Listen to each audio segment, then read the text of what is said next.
2/3 of Americans are at risk to experience blackout. You could be one of them, sitting in the dark and cold for hours, for days, maybe even weeks. Are you ready to protect your family?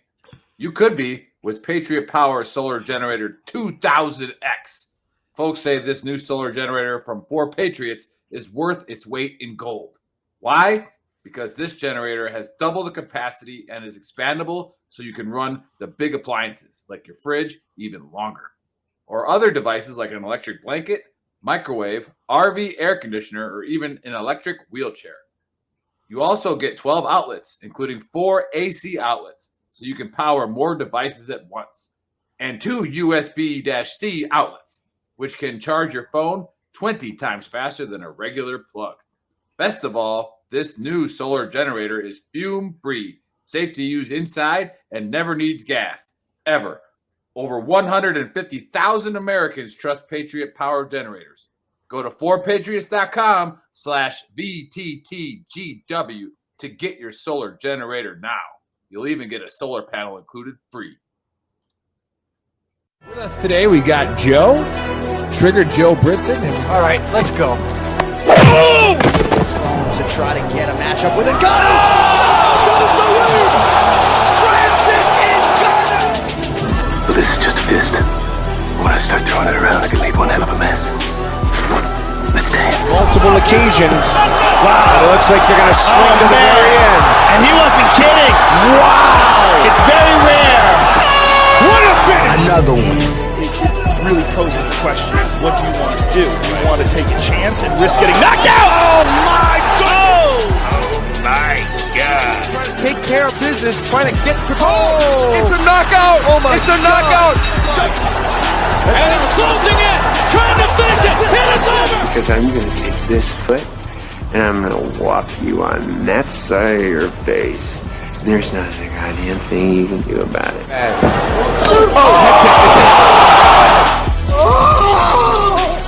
Buck is brought to you by Modelo. I killed it!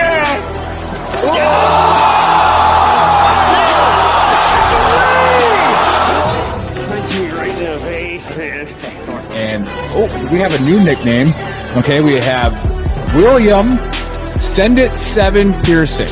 All right, other than that, we used to call him Willie Pete. We used to call him the Mad Russian. For his opponent to be quicker on the canvas.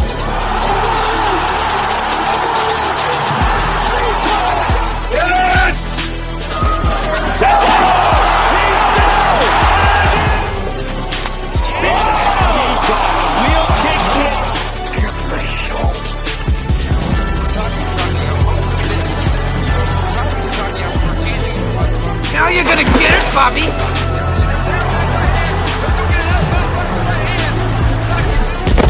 I think you've had enough.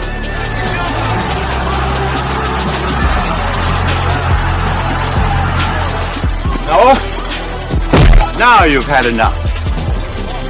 Bitch. Wow. How good is this? Finish him!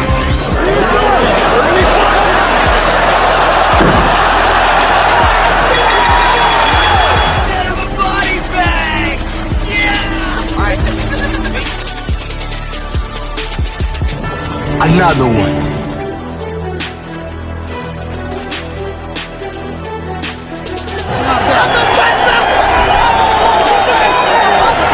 Everybody gets triggered. It's just that you become a pansy. That's in the Book of Brawl. I'm not surprised, motherfuckers. You called down the thunder, well now you got it. You gotta be very careful.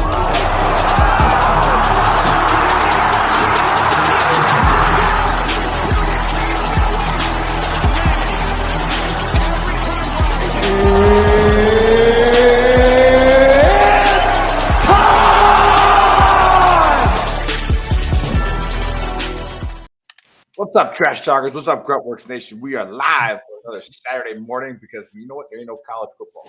Right? Pretty soon, we're going to college basketball on, and the brackets are looking good on the Big Earl side so far. I don't know how you guys are doing your brackets, but I'm also outside today. I'm trying my best Pat McAfee. I'm going to talk like this, and then also my neighbor sleeps right there. Baby, I'm waking you up. So how Is you that the guys neighbor doing with the this Saturday? empanadas? Yeah, no, we Oh. got the empanadas. But yeah, what's going on, guys? What's new? Oh, dude, I tell you, you wouldn't be filming from my porch because Michigan just got its typical third week in March blizzard. Yeah, the one that smashed Colorado too. Yeah, it's coming. It was coming your way. But yeah, that's why my pops got out of there. He's down here golfing right now instead of there in your snow world. Just sitting here playing Dana White's head games where he's like, you guys want UFC 300? Do you? Yeah. Guess what? 2 female main events before that. Eat your vegetables first. We're doing Women's History Month, and you're gonna like it. Right? Forced Women's History Month. Yeah, well, there's if you follow the Big Girls page, I'm on the whole stand up for transgenders as they take over every women's record. Men will own everything, so just keep it up. All right. Well, after that Leah Thomas ruling, I'm not gonna challenge Clarissa Shields anymore because I was gonna go after her title, but now I can't do that. Well, that's the thing is that's actually fake. They have not given Riley those medals. But you post that, and everybody's like, "That's just bullshit." And I'm like, "Why, man? Let it stand." You got George fired up. I know. So, yeah, George. You get George to comment, you know you did something right. But yeah, Bill. No, go ahead. How's Oklahoma? Well, it's Oklahoma, so if you know anything about Oklahoma weather, it could be a hailstorm today, 80 degrees tomorrow, and then a freeze the day after. So nice. as long as it stays like it is today, I'm going to try to get 18 in. See if I can continue this streak of good golfing. Yeah, when you get out, that's what you got to embrace them because us amateur golfers, it's like if you have a couple weeks, you'll brag about those couple weeks for the rest of your life. Oh yeah. You guys are officially in all rivalry states now. Yeah. The Red Will River can Shell, tell the old baby. joke. You know why it's so windy in Oklahoma? Because Texas blows. No. I learned that on Street Outlaws. But all right, hey, thanks for watching, everybody. First time, make sure you go to our producers if he ever comes up. All right, because it's the second week in a row. Oh, my internet's out. Oh, I can't do the stream. All right, you fucking nerd. All right, Virginia's for lovers.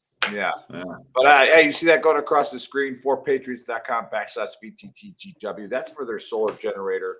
If you take off the GW, it goes right to their food supply. So go ahead and support somebody who supports our mission in lowering the veteran suicide rate and first responder rate by promoting veteran-owned businesses and creating platforms on social media for people to reach out. Okay. Also in the top other screen, you see that QR code. That's to come subscribe to us. All right. Every dollar from that subscription, all right, one, you get a free button, you get a discount on a shirt every month. Every subscription there, that money goes to promoting the next event for a veteran-owned business. All right, so that's what we're going to do with that. That way we can boost their ad across Facebook. So, anyways, the Baker's blowing up my chat. You can get off, buddy. I got it. And we've been on a cold streak here, guys, and we gotta figure this out. So, actually, I broke even because I bet exactly what you and Bill said on that fight. So that second round sub last week paid $10, paid like 64, right? So like I was able to get at least my parlay money back. I picked like plus 450, wasn't it? Yeah, something like that. Yeah. So I put money on Bill's pick, but it was a no contest, so I got it back. Speaking of that, I got stacked. Dude. I got stacked. And here's Joe crying all the time. You gave Bill the easy one. There you go. Damn you! You give him all the easy ones. All right, those of you watching for the first time, these guys have a contest going on. Joe, put the belt up because he's the champ from quarter one. And let me get my gear. Let's take a look at this here. I don't know if we have it. I don't know if Chris did a scorecard here. Let's pull this up. Yeah, there it is. All right, I continue to lead with 9. So I went perfect on a card that didn't even exist. Joe's got 3, and then send it 7 with the no contest 0 and quarter number 2. Well, we're hoping. We're hoping he can turn this around for you bettors out there. But those of you listening, all right, these guys are going to pick. All right, who's going to win, when they're going to win, how they're going to win. I assign them a fight worth 3 points maximum that they don't know about till the night prior. So they have to pick that fight for points. That's what you just saw on the scoreboard. But then stick around to the end because we'll go with the Baker's 6-legger from Send It 7. And then we'll go with the bigger old 4-legger from Joe, who's not been making me any money, Joe. But hey, we're dead even.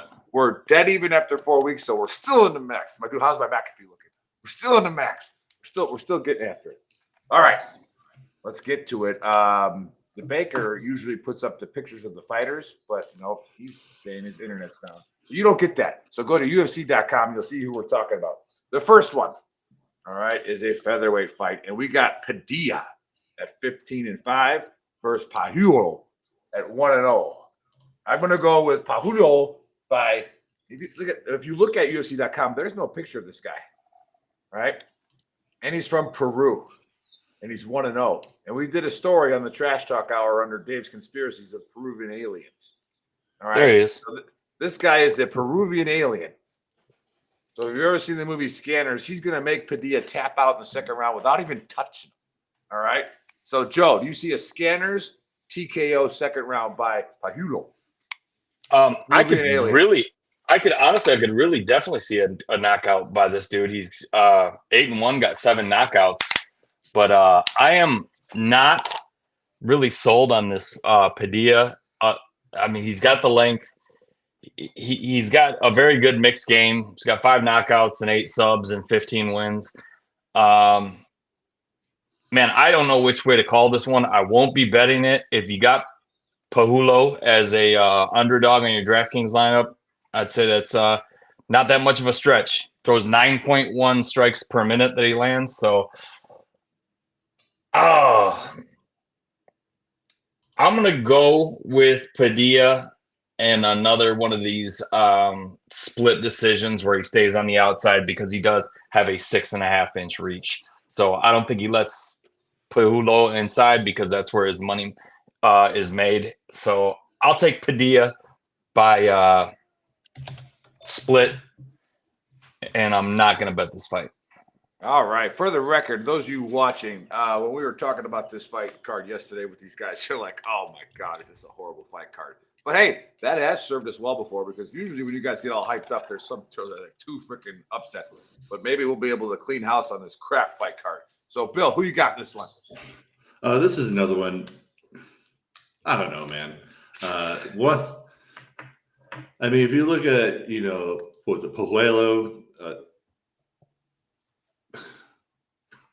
I mean, he won a first round knockout in his Dana White Contender Series, which doesn't mean much.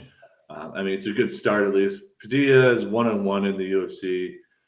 His 1 win's a KO against Julian Erosa, but at this point, who isn't knocking out Julian Erosa? He's got back-to-back KOs in the first round.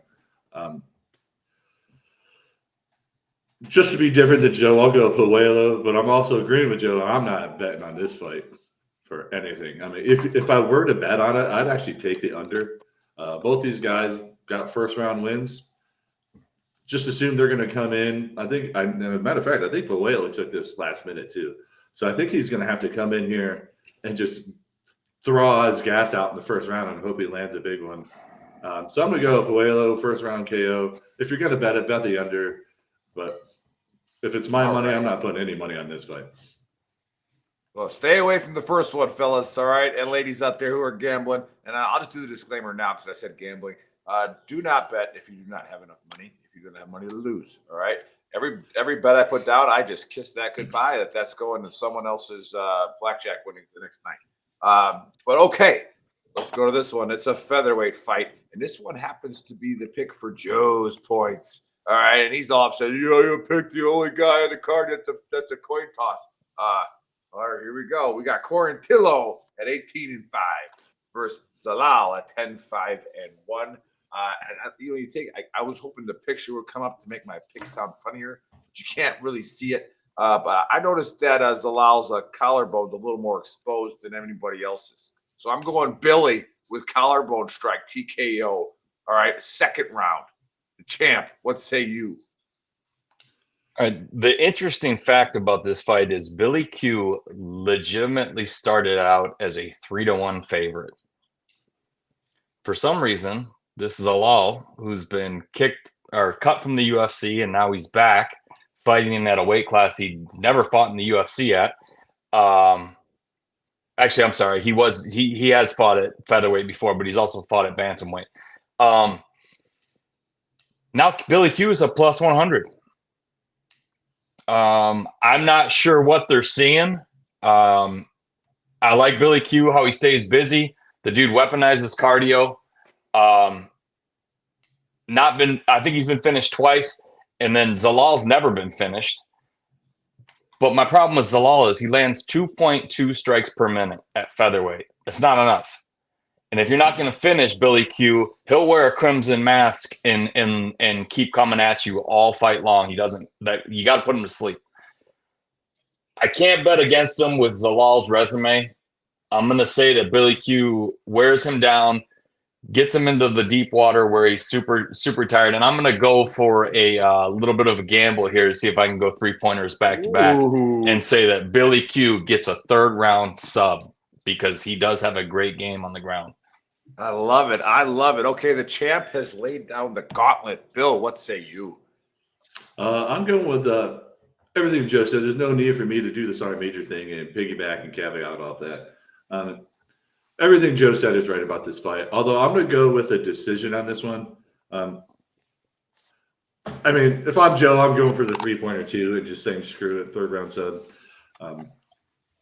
But really, I think this is going to end in a decision. I think Billy Q is a really safe money line bet if you're going to take that fight. Right now, they're both -110 on MGM. So it's decent money if you're throwing it in a parlay, which I will. I'll talk about it in my Baker 6 later on. But I got Billy Q by decision. I think just experience is going to get him there. And like Joe said, Zalal was in the UFC. Now, granted, one of those losses was against Topuria, so I'll write that one off for you. You're fighting Topuria early in your fight. But the rest of his losses was just boring-ass decision losses as well. So I got Billy Q by decision. I think Billy Q's just got the better endurance and the better experience. Very nice. There you have it, fight fans. So we got Joe's money pick is Quarantillo Billy, 3rd round sub. All right, let's go to the next fight, which happens to be Send It Sevens money pick, point pick, and it's a bantamweight fight. And we got Talbot coming in at 7-0 versus my guy Siam at 9-1. Now you pay a lot of attention to this, or you got to do some research like the Big Earl does. Oh, that's the other disclaimer I didn't give. Do not listen to a fucking word I say about these fights. All right. So, all right, we got Peyton versus Cameron. All right, you can't get any more prep school. Like I'm calling this fight's going to end in a slap, and someone's going to squeal. All right, so I'm going to go Peyton slaps Cameron, and you're going to have a squeal TKO. What say you? Send it 7 for your points. I do not have that. I am just not sold on Peyton Talbot yet. I mean, he's got one fight on the Contender Series, ended a decision. Then I think he won a 3rd round sub in his 2nd fight. He's just very new. Cameron Simon's been around a little bit longer, not much longer in the UFC, but I also think he has the better fight camp. He's just got better coaches, better training partners. He's had a pretty good run here at UFC. I mean, first 3rd round KO in his opening in the Contender Series, then another 3rd round KO for his 2nd fight. Won a majority decision, then he won another one against Terrence Mitchell with a KO. Lost his last decision to Christian Rodriguez, which I think taught him a lot. I gotta get some points on this one. I'm gonna go Cameron Simon with a 2nd round TKO on this one. I do like Simon to win by finish. So I'm going to go 2nd round TKO. I just think they're both kind of even record-wise. I think Simon's just got a little bit more experience. I haven't been sold on Peyton yet, and I just think he comes from a better fight camp. So are you saying this could be a coin flip? Yes. This is a tough fight to call. Yeah. So I'm going solely based on one has a better camp. He fights out of a better camp. I did my best as a fight promoter to make this race a little closer last week, and you got no contested.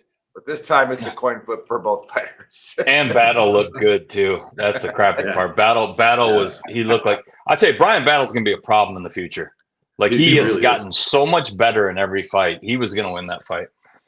But, all right, Trigger Joe. Who you got in the Country Club Championship of Peyton? For the MMA nerds out there, it's definitely a very interesting matchup here because Cameron Simon came in with a lot of hype, and Peyton Talbot's coming in with some hype. the Christian Rodriguez loss, I think Christian Rodriguez is a problem for just about anybody, even though he got gifted a second round last week and should not have won that fight. But Peyton Talbot's got his what's the word I'm looking for? His one intangible is that the kid's super athletic. I've seen he literally did a backflip to get out of a single leg takedown. He's got a little bit of reach on Simon, but Simon switches his game up. 1 minute he'll wrestle, the next minute he'll go righty, then he'll go lefty. He really is a very good mixed martial artist. And man, I'm going to say this is probably the fight of the card. And I think Peyton Talbot is for real. But I also think Cameron Simon feels like he's got something to prove after his last fight. So going to be a really tough one to call. But I'm going to go with Bill here and say Simon gets it done. All right. Even though Talbot could come out and impress us, but Simon has the better resume to date. And they're both 23 and 25, so they're young in their prime, and 135ers. These guys are going to throw for the fences, and this could be one of those fights where the guy that loses wants to go 2 more rounds at the end because it's that close. But I'll say Simon gets it done with his wrestling and striking mix, and wins 2 rounds to 1. I'll take Simon by decision. Nice. All right. This should be a fun card to watch with the gambling side of it. Not so much for the fights, apparently, but let's get after it with the money. Okay. Let's go to a middleweight fight. And we got Shabazian at 12-4 versus AJ Dobson at 7-2. All right. Now, I got no idea who to pick with this, but I just got to think that Edmund grew up, punching people and going, Shabazian. All right. So I'm going Superman punch with a Shabazian right after he fucking punches you. All right, so that's what I'm going. First round KO. Let's stay with the champ. Who you got? Yeah, this they didn't gift Shabazian anything here because his kryptonite has been wrestling, and AJ Dobson's bread gets buttered by his wrestling game. So this fight could go either way again. And I've been getting burned on these ESPN UFC cards by not going with my gut. And if I'm AJ Dobson's corner, I'm going to say shoot a blast double leg the first 10 seconds of every round, and you're going to win 2 of them. The problem is Shabazian can put your lights out, and these guys are 185ers. So if Dobson doesn't get it to the ground and he eats one coming in, maybe Shabazian, but I think Dobson's going to come in there to wrestle. He doesn't, he's 7-2, so it's not like the guy likes to lose. So I think I'm going to go with Dobson gets it done by unanimous decision. And I'm going to start picking some finishes here before too long, quit being boring. But nice statistics tell me that these UFC fight nights are not full of a ton of finishers. So yeah. Maybe they want the advertising space. All right, send it 7. Who do you got? I got Dobson as well. I floated with the TKO off of ground strikes on this one. But I think I'm going to go with Joe. I think it was a decision. Dobson's got a tricky record. He came into the UFC. He's fought, if you count the Contender Series, 4 times. He's got 2 losses, but that should have an asterisk. You fight in the Dana White Contender Series. You got to take whatever fights Dana throws you, and he'll take care of you in the long run. I mean, his first 2 fights in the UFC after the Contender Series with Jacob Malkoun, he lost by decision, and then Petrosian, he lost by decision. I mean, that's a tough second and third fight, or really first and second fight in the UFC. I mean, he kind of got thrown to the wolves right off the bat. So I think Dana White's now pulling off a little bit. He sees something, and so do the upper echelons of the UFC corporation. So I got Dobson on this one, and just like Joe said, if I'm his corner, hey, shoot double legs, put him on his back. He's going to turn into a turtle shell and then just drop elbows. That's why I almost floated with that TKO in the second round, because Shabazian loves to lose by TKOs in the second round. If you look at his last 5 losses, which could happen. Dobson could win this by ground strikes, but I'm gonna go with turtle shelling, long ass, boring decision fight. by Dobson. Yeah, interesting take on the UFC corporation and noticing something. I start paying attention to that with the gambling money. All righty, let's go to the next one. The co-main event, which finally we're getting some big boys in the ring. We've got a heavyweight fight. We got Williams at 9-1 versus Tafa at 7-3. Now I was doing some research on this, and I started to come up with a conclusion, right, that I don't like. All right, I think Williams is going to win in a Floyd Mayweather style fight here. All right, where they say protect yourself at all times. All right, where he's gonna sucker punch and Tafa's gonna get into the haka. Right, he's gonna start doing some kind of crazy fucking haka dance, thinking it's like all spiritual, and then Williams is gonna crack, knock him out. I'm like, oh, that wasn't very nice, but wins a win. All right, send it 7. Do you see a dirty punch during the haka knockout by Williams? No. I also don't like this fight to bet on anyway. Because weirdly, these guys are two big heavyweights who like decisions. Now, Tafa's got more KOs early. Williams has been looking good, but he's also hasn't fought anybody that's really worth a shit other than Chase Sherman, who Joe and I both hate. Salute to Tanner Port. Gambling's now legal in North Carolina. But this is another tough one to pick, to be honest with you. Last check is Williams is a -185. I don't know if I agree with that, to be honest with you. Tafa's got that puncher's chance. And really, Williams' chin hasn't really been tested. But Tafa's that guy that's going to test it. I don't know, man. Williams by decision, maybe. I think he may wear Tafa down and tire him out because Tafa's just not a fit guy. Tafa's going to try to come in and burn it all in the first round, I think. I got Williams by decision. I'm not touching this fight if I'm betting, to be honest with you. Because, like I said, normally these big guys, you take the under if you're unsure, but these guys will both go to decisions too. So that's not even a safe bet. So I'll go Williams by decision. I hope one of them gets slept because that's the point of watching the big guys.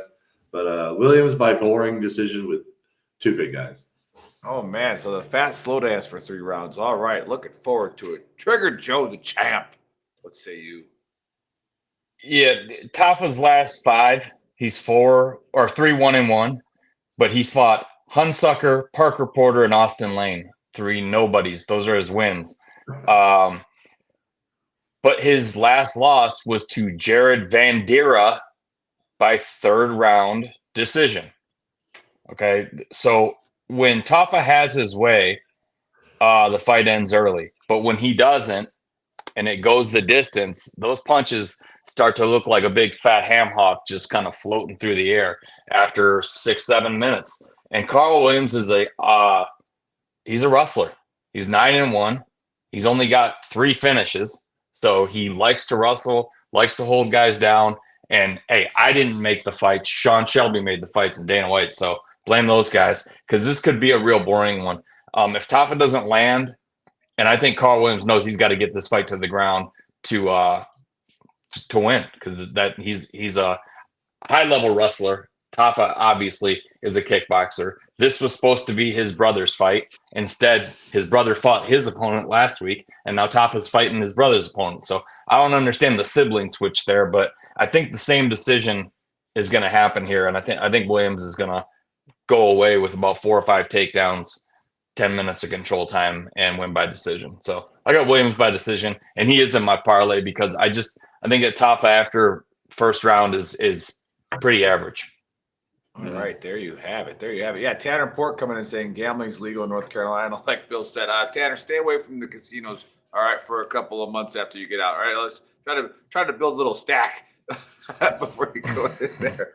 But before we get to the main event of the evening, just a big shout out to our sponsors again. All right, 10th Mountain Whiskey. Go to 10thmountainwhiskey.com, put in the code VTT, get yourself a discount on some good bourbon. They got some rye whiskey and all kinds of good stuff. But again, they partner with us to help promote our cause, and so does 4Patriots. So go to 4patriots.com/VTT. All right, get yourself whatever deal of the day they got going on. They're going to offer it to you. But again, they are putting money towards our mission to help promote veteran-owned businesses, causes, nonprofits, for-profits, doesn't matter. And then if you want to be a part of it, go to that QR code up there and scan it. Every single dollar from that will go to promoting veteran-owned businesses with advertisement on Facebook. All right, so if you want to be part of the family that way, get after it. Let's do it. Okay, to the main event. And we got a women's flyweight fight, and we got, I actually know these names, Amanda Ribas, and then we got Rose Namajunas, all right, at 12-6. Now, but I do forget. Is Rose the one that I called against you guys and Tanner called? That's the last fight she won. That's what I'm gonna say. Like I thought she was really good after she knocked off Jang's head with like exactly how the big girl called it. So all right, let's go to Bill here. Send it 7. What do you say here? Is the chick fight? Oh man. Here's what scares me about Rose is once again she's going into this fight without her training coach in her corner, and she's going with her groomer boyfriend, who's going to be in her corner again, which is just gross. She's fighting Amanda Ribas, who typically does bad against strikers. Those are her last few losses. She won her last fight with a spinning wheel kick, but that not that impressive against who it was. But her losses, she doesn't do well against strikers.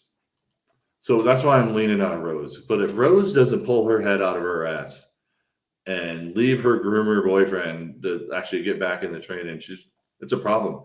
And Rose is coming off of back-to-back losses, and she knows if she doesn't come in and win big, she's close to just being done. So I'm going Rose with a finish. I think she knows she has to come in. She knows she's got to finish Amanda Ribas. So I'm picking Rose with a second-round finish, TKO. And just because Amanda Ribas doesn't do well against high-end strikers, at the end of the day, Rose is still a high-end striker. She just needs to find that thing. She's lost it somehow, and she's just Eye of the tiger.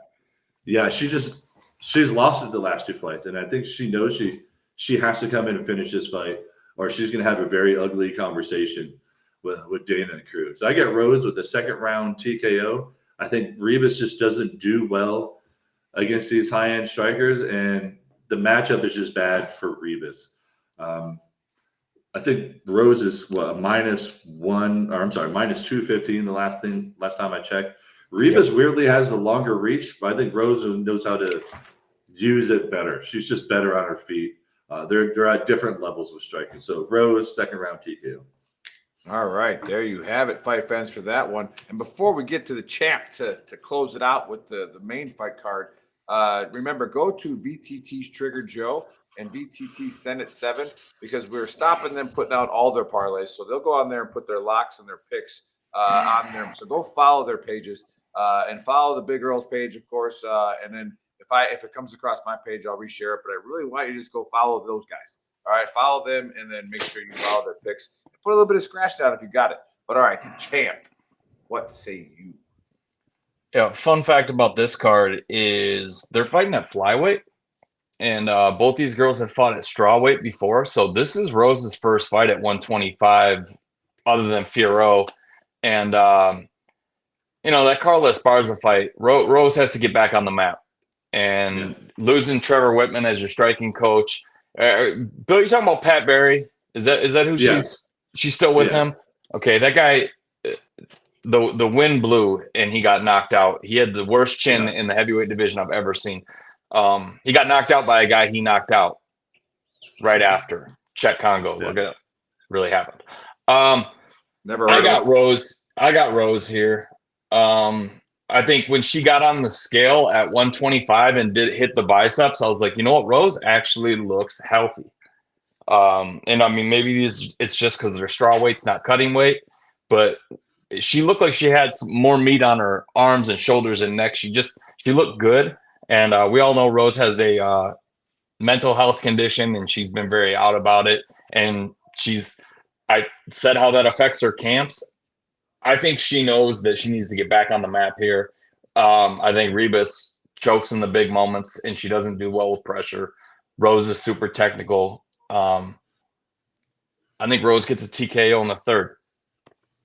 Very nice. Looks like we're agreeing on the main event. Bill and I are weirdly almost identical on our picks. If you guys haven't been Yeah. So, like I said, a lot of times you might not want to watch the fights because you don't like the card, but a lot of times we've done very, very well gambling on the boring cards. We got Terrell Bond on the chat there. It says Veteran Music Project ain't no drama. Okay, well, if that's code for I'm a Chinese spy, good for you. Other than that, I believe you. Maybe tell us a little bit about it. I don't know what that means. Okay, so I don't speak Swahili. Did he just Did he just call me a JT? I don't know what he did there. He's got me. Just say Jive Turkey. I don't know what all those emojis are. He's got smiley faces. It's on the VTT page, Bill, if you're looking for it. Not sure what it is. But okay, let's get to the best freaking part. All right, this is where I normally like to put up what we did last week and brag about it. Joe, we don't get to do that again. All right, so now we're even. All right, so let's get this right for the bettors out there.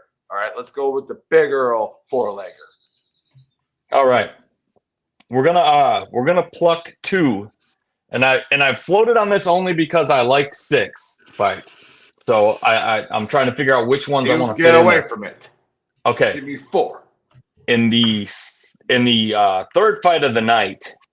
Montserrat Randone against Daria Zalesnikova. Okay, this Zalesnikova looked much bigger in the weigh-ins. She's starting to get bet down because she's a minus 240. Randone is like 36 years old. She's got no finishes. She's 6-0. I think she's kind of one of those gym projects. Like, hey, she might be a fighter. Throw her in there. Whereas this Zalesnikova looks like the real deal to me. So Daria Zalesnikova is my first pick. And then in the following fight after it, I've watched this Jarno Aarons. I'm not very impressed by him. And Stephen Nguyen, or Nagayan if you're American, but he's got a American first name, Vietnamese last name, Stephen Nguyen. I like him to get the W over Jarno Aarons. I think Jarno Aarons is kind of a career journeyman fighting for 12-12 money, and he's never going to really do much in the UFC. All right. Then I got Billy Q. My man. I do not see him losing to Yusuf Zalal. I think he's going to be too much. And for my last pick, I'm taking Rose. I'm going with the former champ. I don't think Ribas is going to be able to handle her pressure, her technicality. So I'm going Zalesnikova, Rose, 2 female fights, Billy Q, and Stephen Nguyen.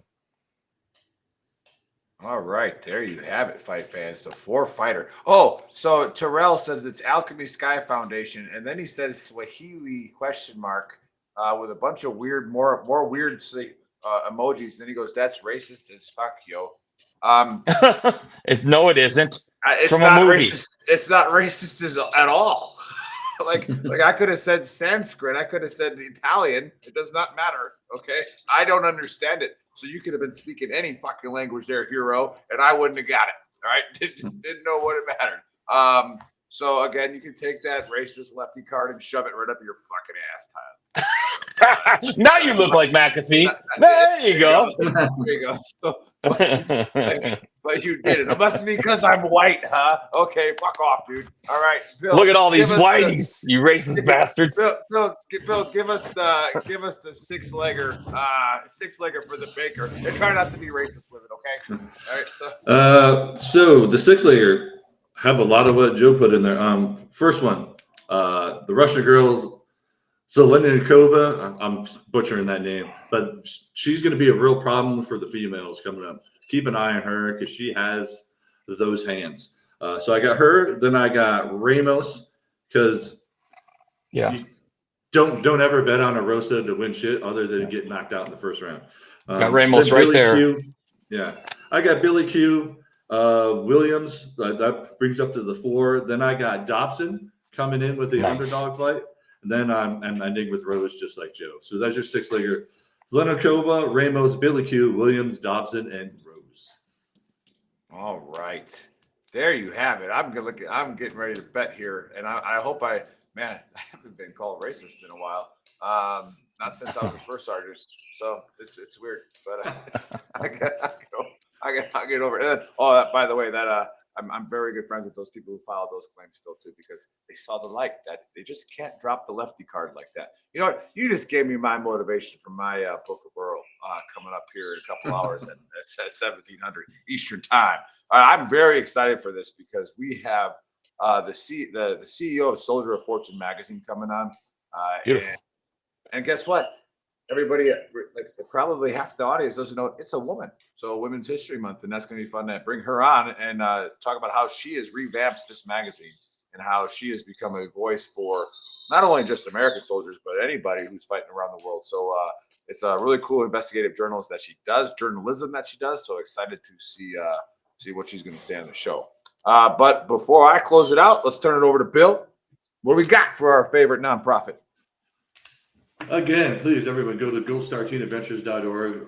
Absolutely wonderful organization. Started out with just soldiers, but it's moved on to first responders. Gold Star Teen Adventures. They take all the Gold Star kids. Again, we always remember the soldiers, the first responders that we lost. People tend to forget the families left behind. This organization has won awards by getting the most money from donations going straight to these kids and their trips. So, again, they take them on hunting trips, leadership trips. They get them scuba certified, anything you can think of to get all these kids together and remind them that they're not forgotten and there's other kids just like them. So please go to goldstarteenadventures.org. Awesome. All right. And Joe, let's see it. Give Trigger Joe, show us the belt. Hey, I tell you what, I'm gonna give a shout out to Natalie. She goes to the state meet. I'm sending you this belt so she can get off the bus and rep the belt. Tell her, do her warm up in her lane, come back in her opponent's lane, and say there's a new sheriff in town. Oh yeah, Nat's going 58-8 today. That's getting dropped today. All right, perfect. Yeah, so excited to see that. All right, then we'll see you at 1700 Eastern time. Go ahead and sign on. And again, we're awesome. We'll see you guys in a little bit. Got to play this music or something like that. There we go.